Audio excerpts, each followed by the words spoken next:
वाहिगुरु जी का खालसा वाहिगुरु जी की फतेह। निकियां जिंदा वड्डा साका। गुरु गोबिंद सिंह जी के छोटे साहिबजादों की शहादत को जब भी याद किया जाता है तो सिख संगत के मुख से यह लफ्ज़ ही बयां होते हैं।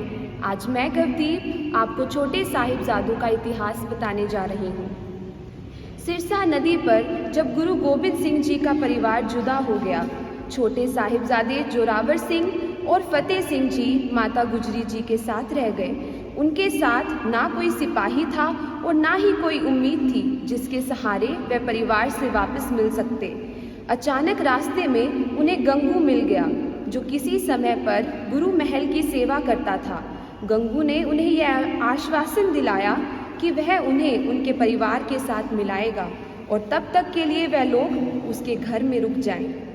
माता गुजरी जी और साहिबजादे गंगू के घर चले तो गए, लेकिन वह गंगू की असलियत से वाकिफ नहीं थे। गंगू ने लालच में आकर तुरंत वजीर खां को गोबिंद सिंह की माता और छोटे साहिबजादों के उसके यहाँ होने की खबर दे दी, जिसके बदले में वजीर खान ने उसे सोने की मोहरें भेंट की। खबर मिलते ही वजीर खान के सैनिक माता गुजरी और 7 वर्ष की आयु के साहिबजादा जोरावर सिंह जी और 5 वर्ष की आयु के साहिबजादा फतेह सिंह जी को गिरफ्तार करने गंगू के घर पहुंच गए। उन्हें लाकर ठंडे बुर्ज में रखा गया और इस ठिठुरती ठंड से बचने के लिए कपड़े का एक टुकड़ा तक न दिया। अगले दिन सुबह नवाब वजीर खान के सिपाही आए और साहिबजादों को नवाब की कचहरी में ले गए। उन्होंने अंदर पहुंचते ही गर्ज कर फतेह बुलाई, वाहिगुरु जी का खालसा वाहिगुरु जी की फतेह। उनके ऊंचे जयकारे की आवाज़ से पूरी कचहरी गूंज उठी और सभी की नजरें साहिबजादों पर थी।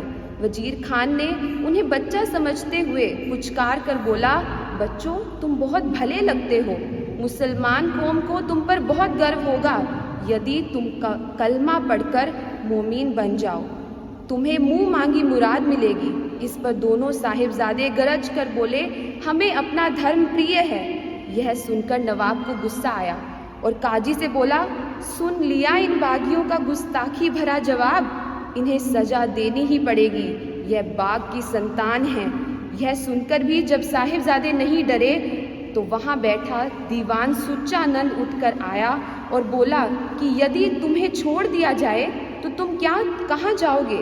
इस पर साहिबजादों ने कहा कि वह जंगल में जाएंगे, सिखों और घोड़ों को इकट्ठा करेंगे, फिर तुमसे लड़ेंगे।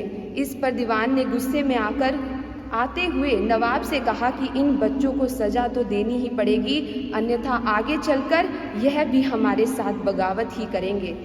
दरबार में मौजूद काजी ने फतवा जारी कर दिया।